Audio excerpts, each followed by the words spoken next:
Hey guys, Miss Works here to read part of Wonder. We're on part 8. Um, and so we are going to split part 8 up into 3 separate readings just so they're not super long. So, following along in the book today, we're going to be reading pages 249 to 267, which in the online version is 172 to 185. You'll also want to have out your August part 8 assignment. Okay. So the first question on the part 8 assignment says, Augie says everyone is known for something. What are you known for? So when we get to that, we'll stop. So here we go. Part 8, August. You're gonna reach the sky, fly. Beautiful child.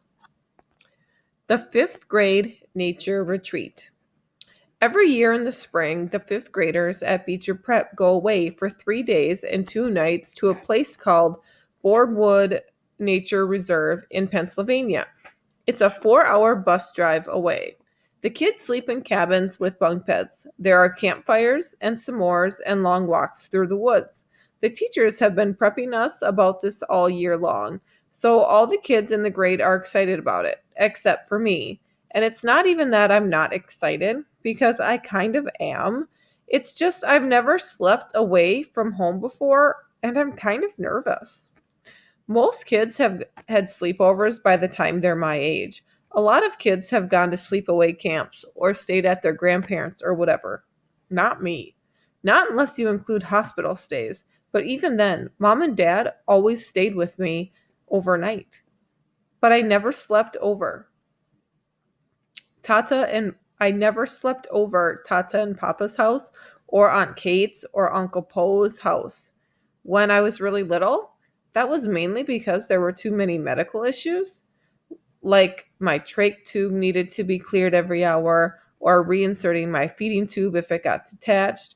But when I got bigger, I just never felt like sleeping anywhere else. There was this one time when I half slept over at Christopher's house. We were about 8 and we were still best friends. Our family had gone for a visit to his house, and me and Christopher were having such a great time playing Legos Star Wars that I didn't want to leave when it was time to go. We were like, please, please, please, can we have a sleepover? Our parents said yes, and mom and dad and Via drove home. And me and Christopher stayed up until midnight playing, until Lisa, his mom, said, okay, guys, time to go to bed. Well, that's when I kind of panicked a bit. Lisa tried to help me go to sleep, but I just started crying that I wanted to go home. So at 1 a.m., Lisa called mom and dad drove all the way back to Bridgeport to pick me up. We didn't get home until 3 a.m. So my one and only sleepover up until now was pretty much a disaster, which is why I'm a little nervous about the nature retreat. And on the other hand, I'm really excited. Known for. I asked mom to buy me a new rolling duffel bag because the old one had Star Wars stuff on it, and there was no way I was going to take that to the 5th grade nature retreat. As much as I love Star Wars, I don't want that to be what I'm known for. Everyone's known for something in middle school. Like Reed is known for being into marine life and the oceans and things like that. And Amos is known for being a really good baseball player. And Charlotte is known for having been on a TV commercial when she was 6. And Xenia is known for being really smart. My point is that in middle school, you kind of get known for what you're into, and you have to be careful about stuff like that. Like Max G and Max W will never live down their Dungeon and Dragons obsession. So I was actually trying to ease out of the whole Star Wars thing a bit. I mean, it'll always be special to me, like it is with the doctor who put in my hearing aids. It's just not the thing I want to be known for in middle school. I'm not sure what I want to be known for, but that's not it. That's not exactly true. I do know what I'm really known for, but there's nothing I can do about that. A Star Wars duffel bag, I can do something about. So now you should be able to answer number 1. So think about those examples that he just gave, and then you should be able to answer number 1 on your worksheet. Augie says everyone is known for something. What are you known for? Okay, so pause it and answer that.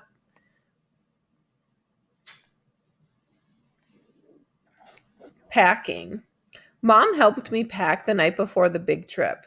We put all the clothes I was taking on my bed, and she folded everything neatly and put it inside the bag while I watched.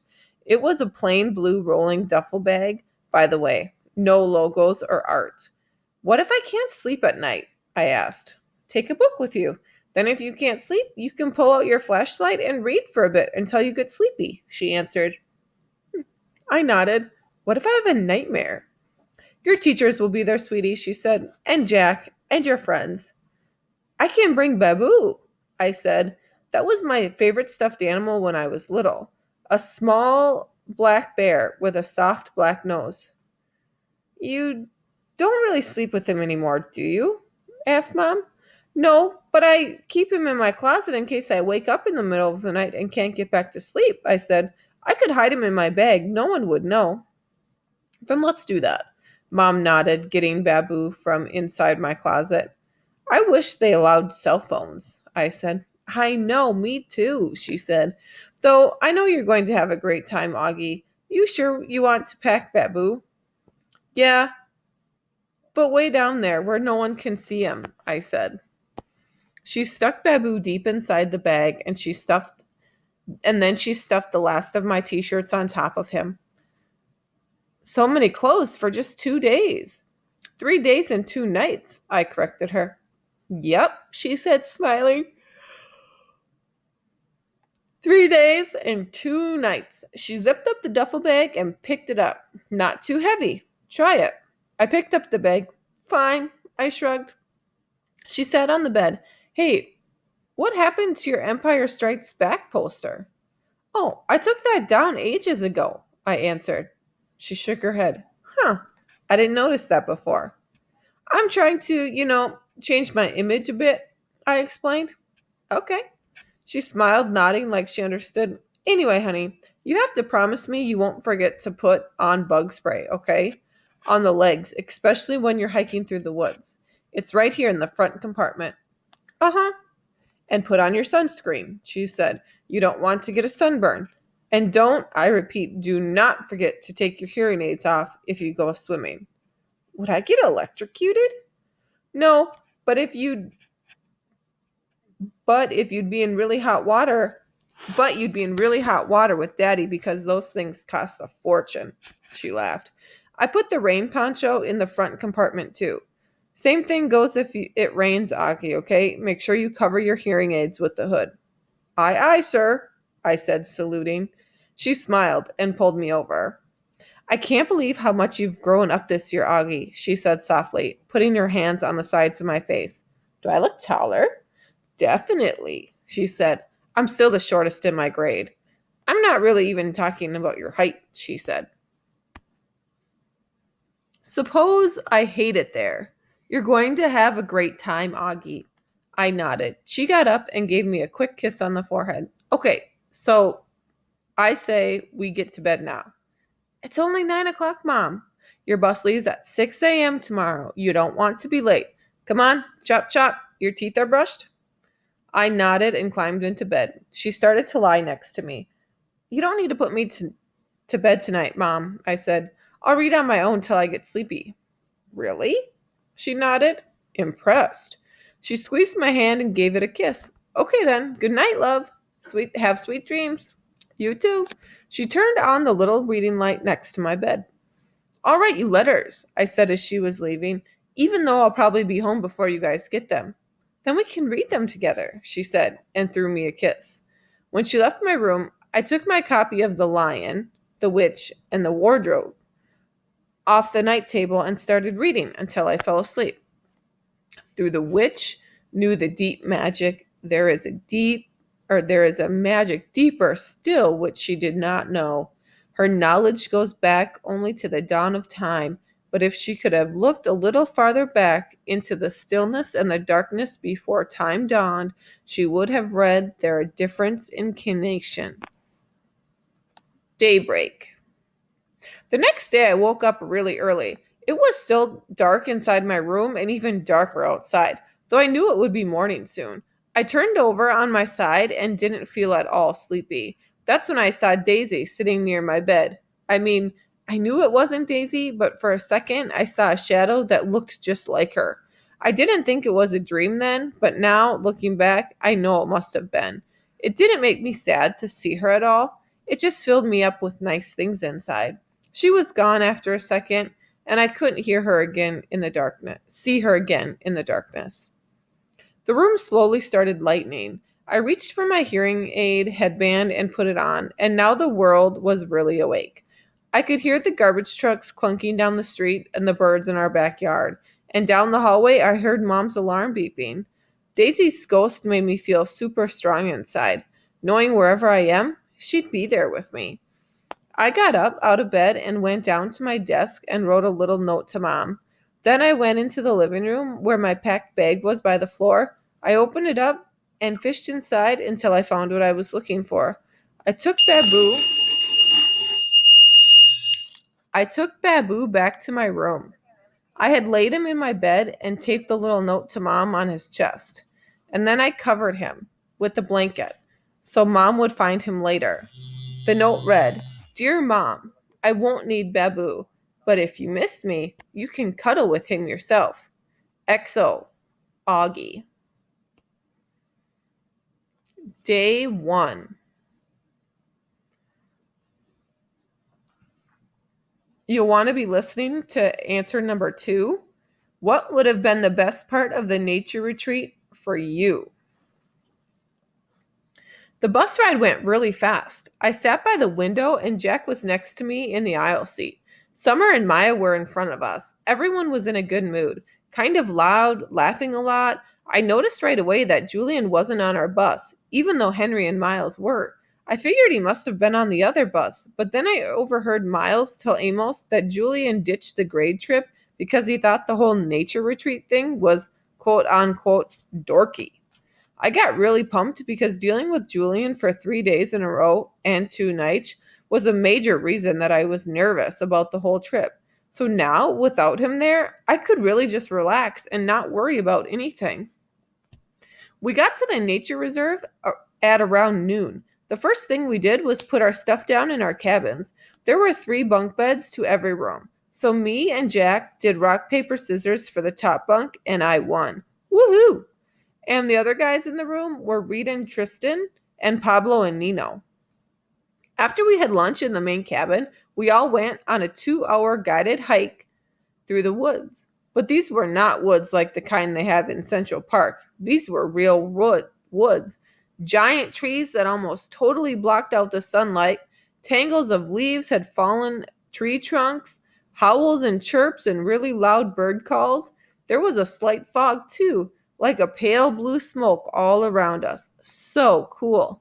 The nature guide pointed out everything to us. The different type of trees that we were passing, the insects inside the dead logs on the trail, the signs of deer and bears in the woods, what type of birds were whistling and where to look for them. I realized that my Lobot hearing aids actually made me hear better than most people, because I was usually the first person to hear a new bird call. It started to rain as we headed back to camp. I pulled on my rain poncho and pulled up the hood so my hearing aids wouldn't get wet. But my jeans and shoes got soaked by the time we reached our cabin. Everyone was soaked. It was fun though. We had a wet sock fight in the cabin.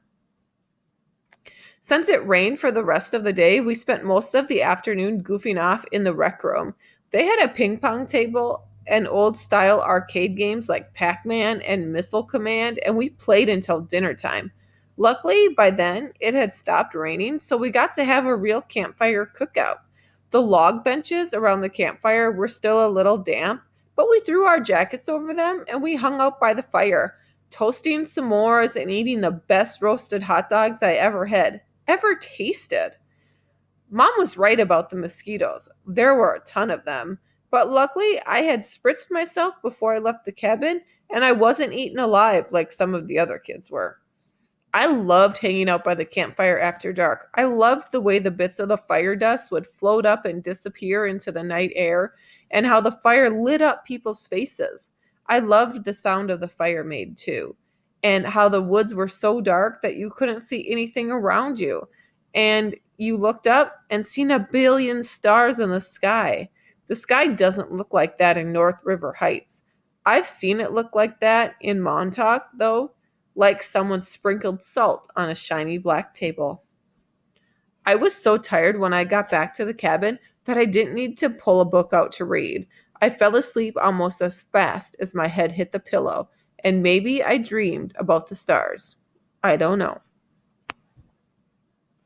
The fairgrounds. The next day was just as great as the first day. We went horseback riding in the morning, and then in the afternoon, we rappelled up some ginormous trees with the help of the nature guides.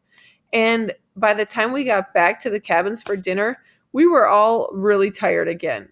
After dinner, they told us that we had an hour to rest, and then we were going to take a 15-minute bus ride to the fairgrounds for an outdoor movie night. I hadn't had the chance to write a letter to mom and dad and Via yet, so I wrote one telling them about all the stuff we did the day and the day before. I picture myself reading it to them out loud when I get back, since there was just no way the letter would get home before I did. When we got to the fairgrounds, the sun was just starting to set. It was about 7:30. The shadows were really long on the grass, and the clouds were pink and orange. It looked like someone had taken sidewalk chalk and smudged the colors across the sky with their fingers. It's not that I haven't seen nice sunsets before in the city, because I have slivers of sunsets between buildings, but I wasn't used to seeing so much sky in every direction. Out there in the fairgrounds, I could understand why ancient people used to think the world was flat and the sky was a dome that closed in on top of it. That's what it looked like from the fairgrounds in the middle of this huge open field. Because we were the first school to arrive, we got to run around the field all we wanted until the teachers told us it was time to lay out our sleeping bags on the ground and get good viewing seats. We unzipped our bags and laid them down like picnic blankets on the grass in front of the giant movie screen in the middle of the field. Then we went to the row of food trucks parked on the edge of the field to load up on snacks and sodas and stuff like that. There were concession stands there too, like at a farmer's market, selling roasted peanuts and cotton candy. And up a little farther was a short row of carnival type stalls, the kind where you can win a stuffed animal if you throw a baseball into a basket.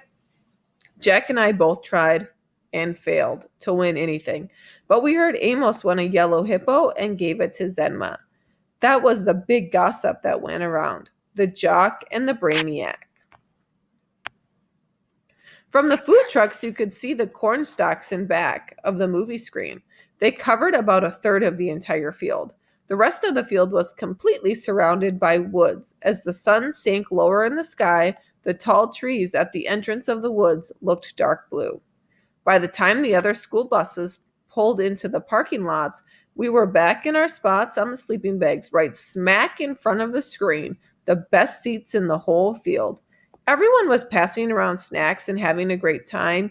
Me and Jack and Summer and Reed and Maya played Pictionary. We could hear the sounds of other schools arriving, the loud laughing and talking of kids coming out on the field on both sides of us, but we couldn't really see them. Though the sky was still light, the sun had gone down completely, and everything on the ground had turned deep purple. The clouds were shadows now. We had trouble even seeing the Pictionary cards in front of us. Just then, without announcement, all the lights on the ends of the field went on at once. They were like big, bright stadium lights. I thought that the scene in Close Encounters, when the alien ship lands and they're playing the music, da-da-doo, da-dun. Everyone in the field started applauding and cheering like something great had just happened. Be kind to nature. An announcement came over the huge speakers next to the stadium lights. Welcome, everyone. Welcome to the 23rd annual Big Movie Night at the Boardwood Nature Reserve. Welcome, teachers and students from Middle School 342, the William Heath School. A big cheer went into the left side of the field. Welcome, teachers and students from Glover Academy. Another cheer went up, this time from the right side of the field. And welcome, teachers and students from the Beecher Prep School. Our whole group cheered as loud as we could. We're thrilled to have you as our guests here tonight, and thrilled that the weather is cooperating. In fact, can you believe what a beautiful night this is? Again, everyone whooped and hollered. So as we prepare the movie, we ask that you take a few moments to listen to this important announcement. The Boardwood Nature Reserve, as you know, is dedicated to preserving our natural resources and the environment. We ask that you leave no litter behind. Clean up after yourselves. Be kind to nature, and it will be kind to you. We ask that you keep that in mind as you walk around the grounds. Do not venture beyond the orange cones at the edge of the fairgrounds. Do not go into the cornfields or in the woods. Please keep the free roaming to a minimum. Even if you don't feel like watching the movie, your fellow students may feel otherwise. So please be courteous. No talking, no playing music, no running around. The restrooms are located on the other side of the concession stands. After the movie is over, it will be quite dark, so we ask that all of you stay with your schools as you make your way back to the buses. Teachers, there's usually at least one lost party on big movie nights at Boardwood. Don't let that happen to you. Tonight's movie presentation will be The Sound of Music. I immediately started clapping, even though I'd seen it a few times before, because it was Via's favorite movie of all time. But I was surprised that a whole bunch of kids, not from Beecher, booed and hissed and laughed. Someone from the right side of the field even threw a soda can at the screen, which seemed to surprise Mr. Tushman. I saw him stand up and look over in the direction of the can thrower, though I knew he couldn't see anything in the dark. The movie started playing right away. The stadium lights dimmed. Maria the nun was standing on the top of the mountain, twirling round and around. It had gotten chilly all of a sudden, so I put my yellow Montauk hoodie and adjusted the volume on my hearing aids and leaned against my backpack and started watching. The hills are alive. The woods are alive. Somewhere around the boring part where the guy named Rolf and the oldest daughter are singing, "You are 16 going on 17. Jack nudged me. "Dude, I've got to pee," he said. We both got up and kind of hopscotched over the kids who were sitting or lying down on the sleeping bags. Summer waved as we passed, and I waved back. There were lots of kids from other schools walking around by the food trucks, playing in the carnival games, or just hanging out. Of course, there was a huge line for the toilets. "Forget this. I'll just find a tree," said Jack. "That's gross, Jack. Let's just wait," I answered. But he headed off to the row of trees at the edge of the field, which was past the orange cones that we were specifically told not to go past. And of course, I followed him. And of course, we didn't have our flashlights because we forgot to bring them.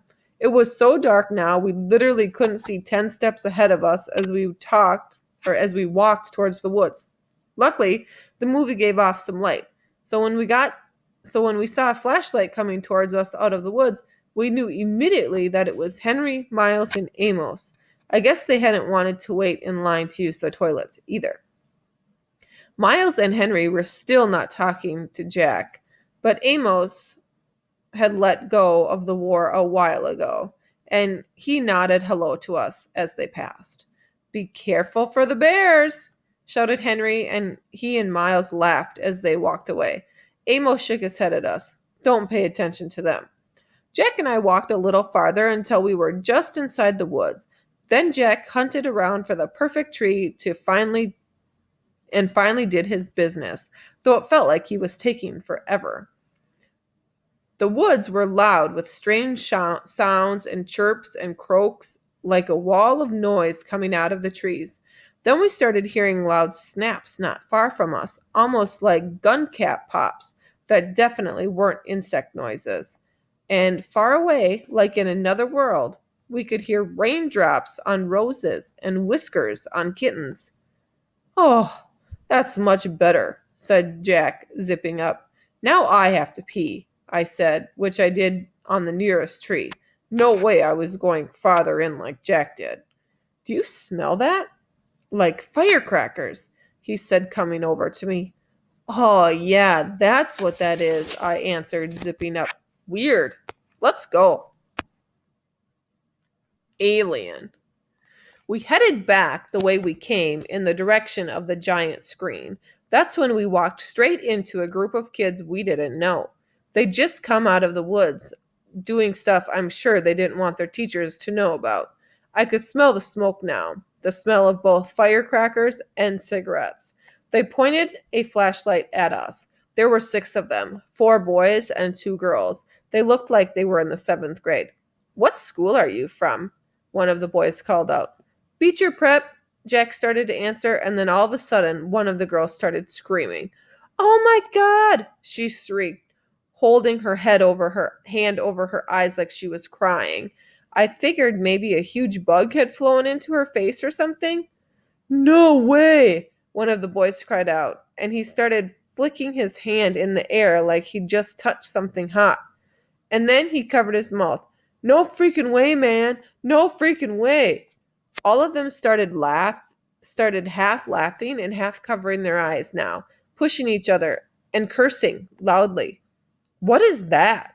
Said the kid who was pointing the flashlight at us, and it was only then that I realized that the flashlight was pointed right at my face, and what they were talking about, screaming about, was me. Let's get out of here, Jack said to me quietly, and he pulled me in by my sweatshirt sleeve, and we started walking away from them. Wait, wait, wait, yelled the guy with the flashlight, cutting us off. He pointed the flashlight right in my face again, and now he was only about 5 feet away. Oh man, he said, shaking his head, his mouth wide open. What happened to your face? Stop it, Eddie, said one of the girls. I didn't know we were watching Lord of the Rings tonight, he said. Look, guys, it's Gollum. This made his friends hysterical. Again, we tried to walk away from them, and again, the kid named Eddie cuts us off.